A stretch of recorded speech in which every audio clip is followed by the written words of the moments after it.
What's up, guys? It's TechnoViking23 coming to you today with some Awaken Chaos Era. Just hit my 50-day reward on the game and wanted to give kind of a 2-month overview slash review of the game so far. Let you know how I'm enjoying it.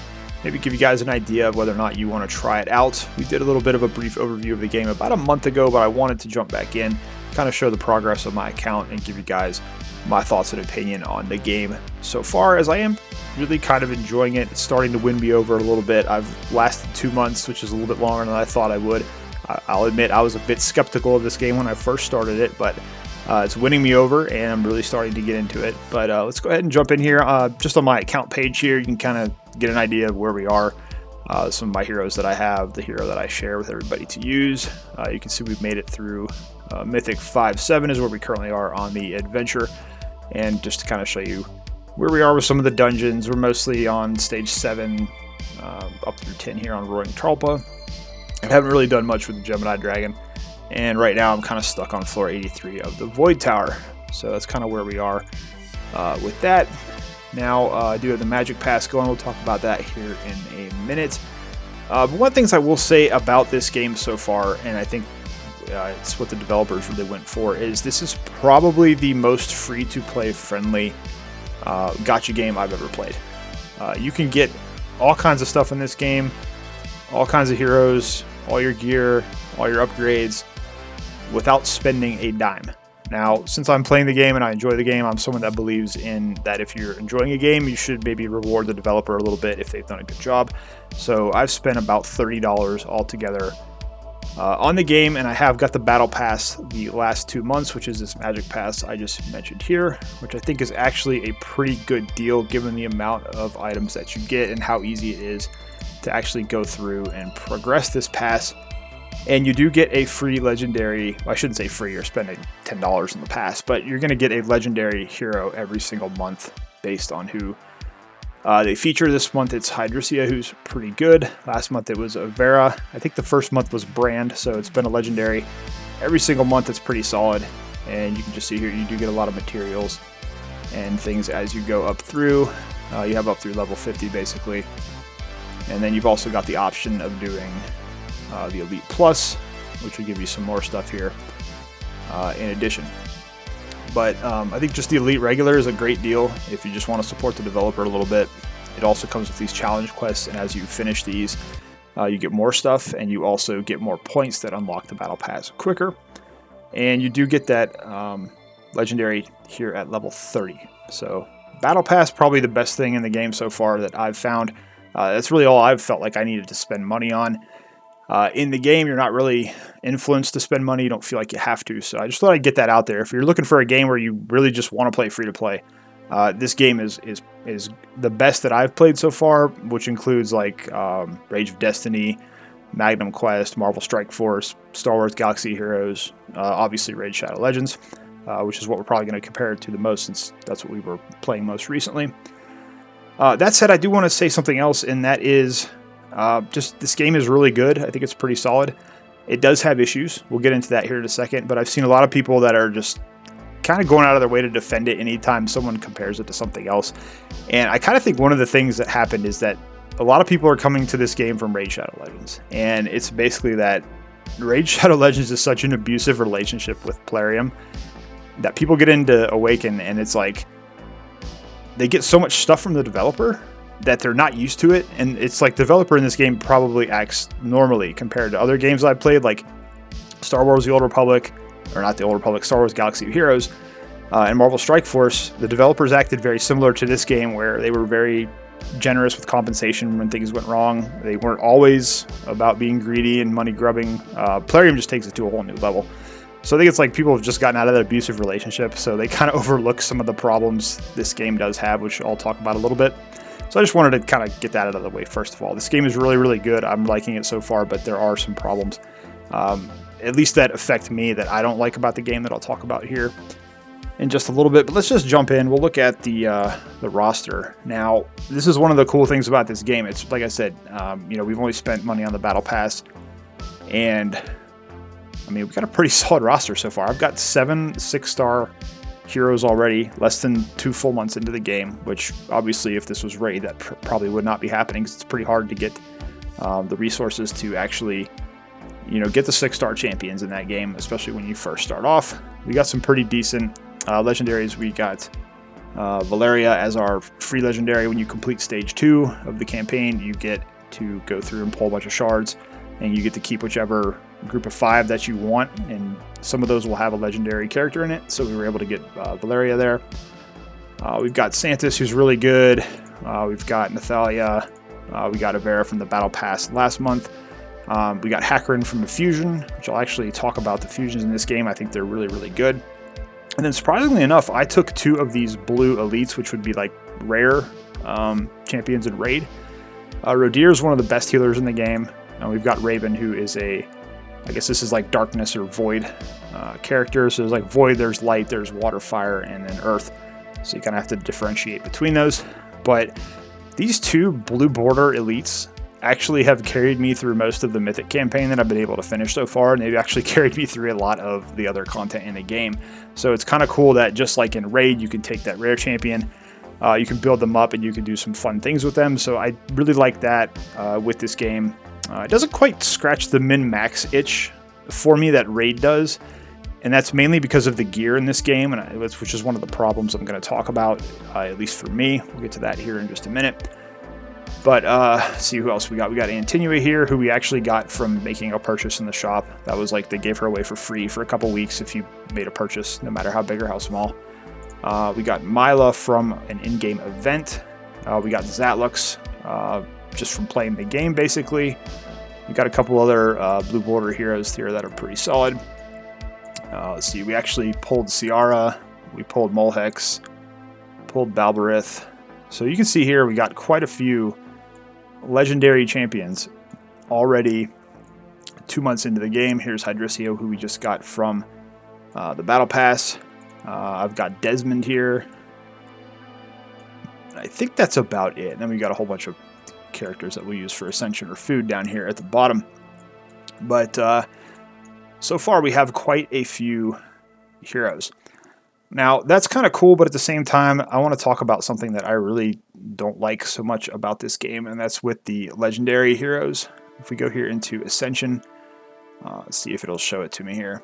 So here you go, in Ascension level 2, most of the legendaries will pick up an extra ability or a trait that really opens up how good they are in the game. Now, you don't need this for them to still be effective. Like a lot of your nukers, like Avera, like Valeria, are still going to be good without it.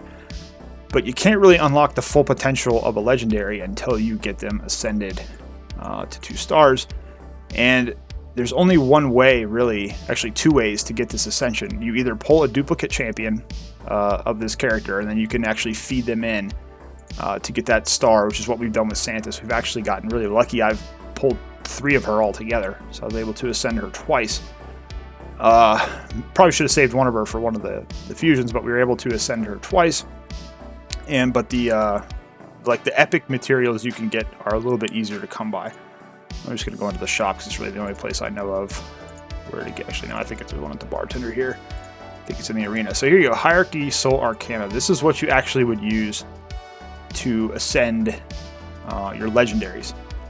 There's only a couple of ways to get these in the game. This is one of them, getting the arena tokens, which I've been playing for almost 2 months, and I don't really have anywhere near that yet. But again, I'm not playing as much. That's something I'll talk about too here in a minute, is my actual playtime in the game. But if you're really farming arena hardcore, you probably could get one of these a month.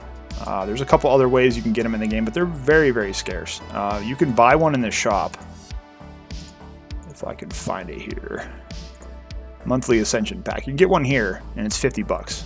But you can only buy one of these a month. So again, that's not a really effective route to go to be able to ascend your legendary hero. So basically what's going to happen is I'm going to get that one from the arena here pretty soon. And then I'm going to have to figure out which one of my legendaries I'm going to give it to. And then I'm still not going to be able to use their tier 2 ascension yet. This is even worse for the light and the dark heroes, because you can't actually use that material to ascend them. You have to get a duplicate copy. So I don't know if I have a light or a dark legendary here. I'm not sure I pulled one of those yet. Yeah, I don't think I have. But like, for example, where's one of these? Here you go. So like Mary, for example, if she was actually a legendary, we would have to pull another duplicate of her. We wouldn't be able to use one of those Ascension Vials to level her up. So that's one of the problems. One of the things I don't like about this game. I kind of equate it to, like, let's say you pull a really good legendary in Raid Shadow Legends, and you've got the resources already there. Like, you've got your chickens, you've got your potions that you farmed. You can literally take that champion to 60 day one. You can fully ascend them all 6 stars. You can gear them up and you can have them ready to go outside of books, obviously, which is kind of the issue in Raid. And you can just use that character to its fullest ability right away. You can't really do that in Awaken with your legendary characters. So that's kind of one drawback of this. But I will say there is a lot of other stuff that goes into this that's a little bit easier to do. So you've got your abilities here. This is kind of basically your books. Now these can all be farmed from a dungeon. You can go in whichever dungeon you need for that particular element. So like today we could farm light, or we could farm the earth ones. And that's pretty easy. It's not too hard to go in there and actually farm a lot of these, especially for the elite champions. So it's pretty easy to quote-unquote book your character here. You also do have glyphs, which I'm in the process of doing here. And some of these, as you get up into the higher levels, you can only farm them from the Mythic campaign. But most of the ones that are like the green, blue, and purple, you can get even from just a hard campaign. And as you go with each glyph, you're going to see it gives you stat bonuses, and then you kind of get a blanket stat bonus when you get each level done. So glyphs and abilities really aren't too difficult to do. So you kind of offset that not being able to ascend by you're able to build up your hero much easier with these other ways. Whereas like in Raid, you might not have the books for that character yet. Here it's a lot easier really to put that into play. Now, my other real issue with the game that we'll get out of the way right now, since I'm already here, is basically the gear system. Now, you'll come in here and you'll see you have all kinds of different gear for the characters. And gear is like the hardest thing for me to farm in this game, mainly because I don't play it a lot, and mainly because nothing really drops that's all that great. Most of the stuff I have here is just from playing the campaign. You really need to farm the gear from the dungeons, but it's hard to progress in the dungeons if you don't already have gear. So it's kind of it's a little bit of a double-edged sword. But you kind of need specific statistics to drop for each character. And my big one that I've had a hard time getting is crit rate, which is really important on a lot of your nuke champions who are going to be your wave clearers for a lot of the content. And then also the upgrade system. I really don't like the upgrade system for this game. Like if we go back here, let's just go into our boots here, and we go to enhance. So if we want to level these up, we have to use these little crystals that we get. You see here, these orange ones are like exotic. They're a little bit more rare than the other ones, but you can see there, even with just using one, we don't really even get a level with that. Now you can also use the other gear, like your trash gear, you can just kind of throw in here. And if we wanted to, we could just put all this stuff in here until we eventually get to level 14. See, there we go. So we would get a stat bonus from that. I'm not going to do that right now, but it takes a long time, number one, to get good gear, and number two, to actually increase the level of your gear, because these things are really hard to come by. Like if I didn't have the battle pass, I really wouldn't have too much in terms of these materials. But you can see here, you do get them from the battle pass. It actually gives you quite a few of the purple and the orange ones. So that's one of the only ways I've really been able to level up my gear. Sometimes, if you're lucky, you'll find them here in the shop. You can see advanced weapon charm here. You can also get glyphs in the shop. So the shop is kind of a cool area. You actually can buy sometimes 6-star gear in the shop, which is definitely a nice improvement over Raid. But that's like I'm saying, you come into the dungeons here, and we're almost 2 months in, and the Queen of Tides is the big dungeon everybody's farming already. We're not quite there yet. We're still putting together our team. Like I said, I'm mainly just having to use gear from the campaign and just working with what I have. So this is kind of, again, another double-edged sword with the game, because your progression is kind of tied to that gear level. It's tied to how far you can advance into these dungeons to get better gear. So on one hand, if you're coming into this game and expecting that it's going to be like Raid, where, like, for example, my last Raid account that I did on the channel, within a month, with my new account, I had High Katoon and I had 4 other champions. I went into Brutal Campaign very effectively and very efficiently, farmed the speed stage. I had 5 characters, over 220 speed within a month into the game. I was already pushing Dragon 14, Dragon 15, getting 6-star gear. I was already pushing Silver 4 in Arena a month into the game because I had the speed to do it. And if you know what you're doing in Raid, you can go and effectively farm. It's a lot easier to farm gear in that game to get the base and the flat stats that you need. And you can push on a little bit further because you know how to farm the gear more effectively. My experience so far, and again, this is my experience, everybody else may have it differently, is that the gear drops have not been quite as good. Most of the gear that I get drop has trash substats or it doesn't roll good substats, and it's harder to acquire gear for me in this game than it was in Raid. So it's actually kind of holding me back a little bit from progressing through. And then you add in the way where you have to upgrade the gear using either the gear you don't want or using those gear charms, and that kind of adds another layer into the amount of time it takes. Whereas in Raid, it's just you're kind of gated by how much silver you have when it comes to leveling up your gear. But like, for example, an early game player, once you get the Spider 10 and you can start selling all the 5-star accessories, you can get a decent amount of silver. And then obviously once you get to Spider 20 and you get a decent farm there, you can get a little bit of silver rolling in to where it's usually not a problem in Raid to roll your gear, at least up to where it's usable at level 12. This game I'm finding it much tougher to roll even like average gear that I get, so that it'll help me out. And so that's something that I wanted to make sure I mentioned, something that I really don't care for so much in the game. I hope at some point they do something to make it a little bit easier to get more gear. On the other hand, I kind of like the fact that I can't just blow through everything right away. One of the cool things about this game is when they released it basically with a lot of content to do. And that's a problem I have during the week because I have very limited playtime with how busy I am at work now, which is one of the reasons Raid became such a chore for me.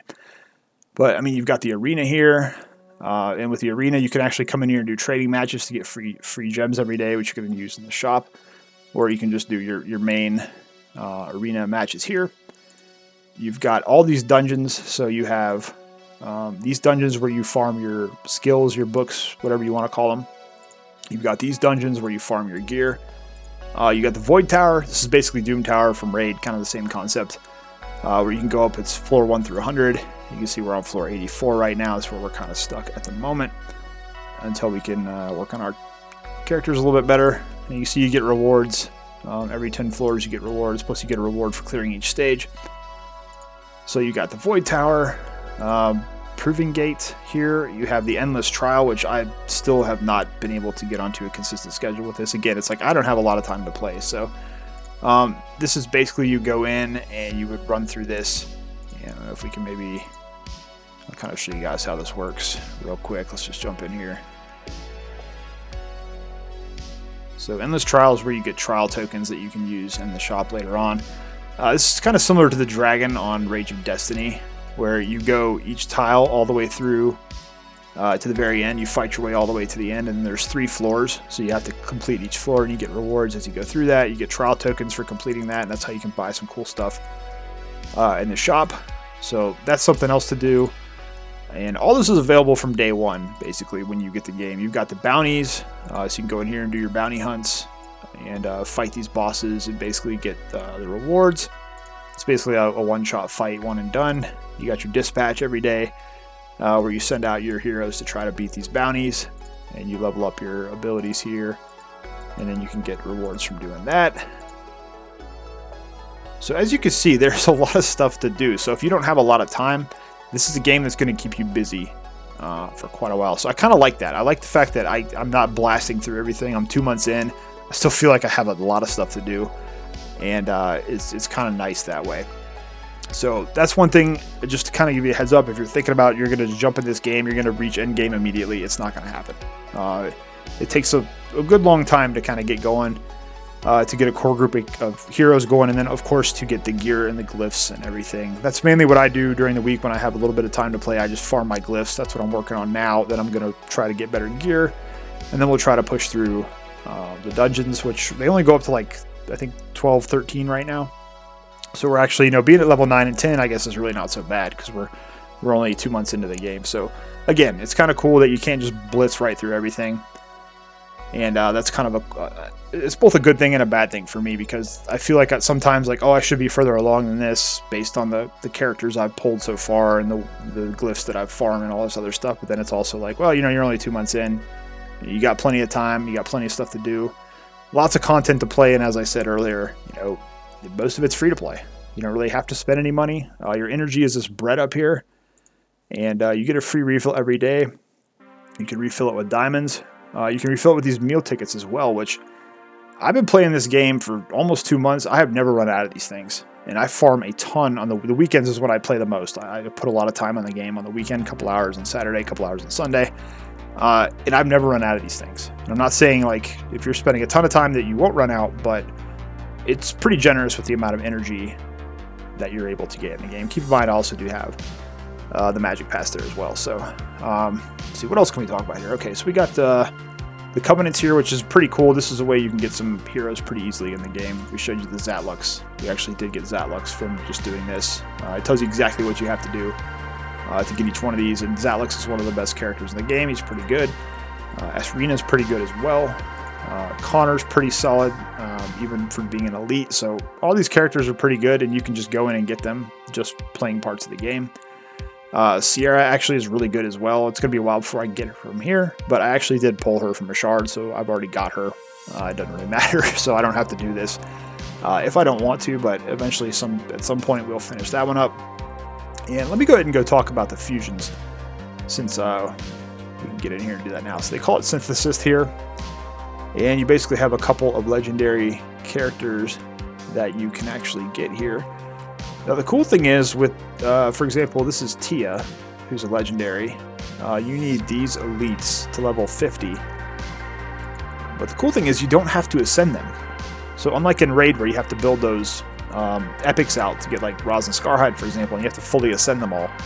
Here to get the legendary, you don't have to ascend them. You just have to get them up to level 50 5-star, which in this game is pretty easy actually with all the food you're able to come up with. And we got Hakrin. He's one of the best characters in the game, even though they just recently nerfed him, which we'll talk about here in a second. But he's very easy to fuse. It's just basically 4 of these blue elites, which you'll get a ton of these just from pulling shards and just from playing through the campaign. So I'm actually working on making another one because I want to be able to easily fuse him to get his Ascension stars up so we can get him a little bit better there. And then we've also got Santis that we're working on here. And again, you just need to get these blues, get them up to 3 stars, which is very easy, and send them. And you can see it's very easy here because we have tons of these. You get a bunch of these just pulling the shards. And the hero synthesis in this game is really, really good, and it can give you some of the best characters in the game. Basically just playing. You'll eventually get these pretty early on, and we've already been able to do 2 of these already, not even 2 months into the game. Banishment is where you take basically your common heroes and you trade them in for materials that you can use at a different shop. But then they just added this recall a hero thing, which is basically anytime a hero gets nerfed, you can come in here and actually recall them and get all of your materials back. Rage of Destiny had a very similar feature that was always available for any hero that you had worked on, which allowed you to kind of get all your stuff back if you didn't like that hero and put it into someone else. So if we wanted to, we could do that, but even though Hakrin did get a small nerf, he's actually still really good, so we're not really going to do that. We're just going to keep him as is. But it's cool that that is there, and hopefully that's something they'll keep in mind for future balance changes. Whenever they do a balance change to some of the better heroes, hopefully they'll give you that option to refund all your materials that you've used. But that's another really, really good feature of the game. As I said, this game quality of life is really good. Blows a lot of the other games away. Really flexible with what it allows you to do. So the other area I think, and this is going to sound funny coming from me because I'm not a shard pull guy, you guys know that, but these summons, they just don't feel exciting at all. And as someone who pulls shards in private and raid, I would still get super hyped whenever I'd see a legendary pop out. But we'll just I'm gonna go against my grain here and just pull these. But after you've played the game for like a week or two, you're just going to get used to seeing the exact same blues that you're going to get over and over and over again. You'll eventually pull, an elite, like a purple, or you'll get another legendary. but you're just going to get these same blues over and over. The nice thing is you can speed up right through it, but like if I let it play through the animation, it's really kind of boring. It's nothing exciting. And you already know, okay, we already know we got another crappy blue. It's not like it's going to change or you're going to get that legendary animation. So, funnily enough, though, when you do pull like a legendary or a purple, this does change to a gold color, but it just draws it out so long. It's kind of like, whatever. So, I don't know. And again, it's just, you'll get used to it. You're going to get these rares over and over and over again. It does get kind of tiring, but you can hold up to 3,000 champions in your roster. So, even if we do like a 10 pull, and I can't speed this up, which means I got somebody new, is kind of how that does it. If it won't let you skip through the animation, so we at least got something decent here.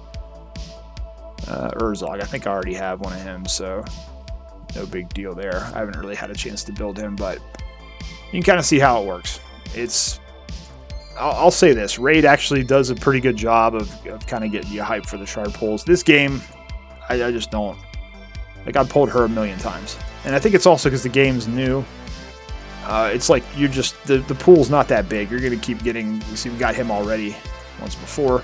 You're just going to keep on getting the same characters basically over and over and over again. And even in some of the 10 polls, it looks like we got somebody new again here. I've seen some 10 polls that have 4 or 5 copies of the same person in there. So we got, there's a epic. So there you go. That's the shard pull experience there. It's really nothing to write home about. You do have some limited summons.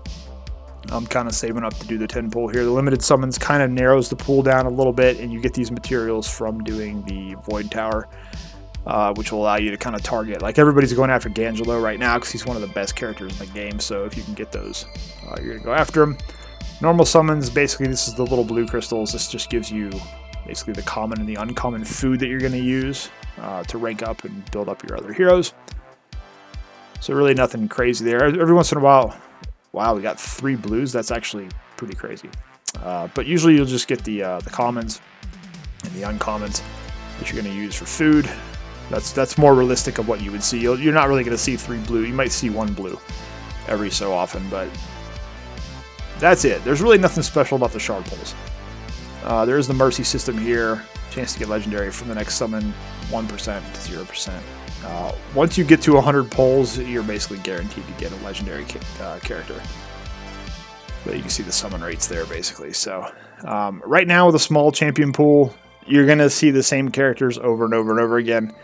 And that's something you kind of have to get used to early on. As I said before, you can look here on our roster and you can see how many copies we have of just the same people we pulled over and over and over again. So, yeah, shards really aren't that exciting in this game. That's something they could definitely work on, that experience a little bit. So, but anyways, I mean, that's pretty much it for the game. I think I'm going to wind up playing this game for the foreseeable future. I don't know if I'm going to make any content on it because, quite honestly, I don't think I'm good enough at it to really give any expert advice yet. But if I do come across anything that I really do enjoy, or maybe do character guide here or there somewhere once I figure out the systems a little bit more in depth. Overall, I think it's a pretty solid game. And like I said, I was kind of skeptical at the beginning, and there are a few things I don't like about it. Like I said, the gear system I think could use some work. It's not something I really enjoy so far. Hopefully it will get better. And then my only real concern for the game long term is whether or not they're going to be able to get people to spend money on it. Because, you know, I hate to sound like that, but if your game doesn't make money, it's hard for it to survive or get development support down the road. And I was checking the numbers out, and I think this game, between the 2 platforms, Apple and Android, only made about $3 million in February. The March numbers aren't out yet. Obviously, the game just released, but it's not really a good sign to not make that much money early on. To kind of give you a comparison, Star Wars Galaxy Heroes made $11 million. Marvel Strike Force made $10 million. Raid Shadow Legends made $18 million in February. So Ace isn't doing super well in terms of bringing in the revenue. I think it was like the number 96 game overall in the gacha game, or the free game downloads, whatever, on the Google Store. So that's a little concerning, and that's something I mentioned in my first video, was there's really not much here for the whales to spend on. And I said that's one thing that's a good thing for a lot of people, but at the same time, you've got to have that ecosystem in your game where your whales are coming in and spending money, because that way the developers got money to put back into the game, hopefully. And hopefully they're not like Plarium and they actually do want to put money back into the game. But you got all these packs here, and really none of them are worth buying from what I've seen so far. You know, even the diamonds, really, you don't really need those. You get enough of them for free playing the game. You know, $4.99 is not bad for a monthly card to give you some diamonds every single day. That's not too bad. But really nothing in here is, you know, super predator. You got this pack here for like $100. Like, I don't see why you would ever buy this, even if you were a whale. Like, that's the thing. Like, even the expensive packs, they really don't give a lot of value, but there's really not much here to entice anyone to really spend any money. So that's it's funny I'm going to say that, but they actually do need to figure out a way to monetize this game a little bit better. And I haven't seen a lot of advertising for this game either, which is another worry, because obviously you get a game like Raid where they just advertise out the nose. They get a lot of new people to come into the game. That's kind of biting them in the butt right now, because they don't quite have the money anymore to do that. And the player population is dropping in Raid, but I haven't really seen Awaken advertise much. Their Reddit and their Discord are kind of a ghost town. And I don't know much about the developer, quite honestly. So far, I've enjoyed the game. I think they're doing a pretty good job. The only real complaint I've heard about them is they do censor their Discord and censor the Reddit threads quite a bit, but it's a Chinese company, so that's not really shocking. Anybody that's come out with a negative opinion of the game, either on their Reddit or their Discord or Facebook, kind of gets shut down really quickly. There's even been some drama with some of their content creators in the content creator program that got kicked out for some other stuff, but I'm not going to get into that here. But yeah, it's going to be interesting to see where this game goes, what the developer does with it, if they can find a way to monetize the game a little bit better. Because right now, like I said, there's the Magic Pass, and quite honestly, I don't even feel like I need the Magic Pass to really play and enjoy the game. I just got it because I wanted to support the game, and it's nice that you get a free Legendary Champion every month. So that's kind of where I'm at with Awaken Chaos Era. Like I said, definitely going to continue playing the game. I'm enjoying it so far, despite a couple of things that I don't quite like the Ascension and the gear system, but we'll see. Hopefully that'll get better as we continue to play. So let me know down below, guys, are you playing Awaken Chaos Era? Are you enjoying the game so far? Do you think it's going to be something you're going to stick with for a while? Just let me know in general how your experience has been. And if you have any questions about anything in the game, feel free to leave them down below, and I will do my best to answer them as soon as I can. Anyways, guys, that's going to do it for this video. As always, thank you for watching. Hope you guys are having a great day, and I will see you again next time.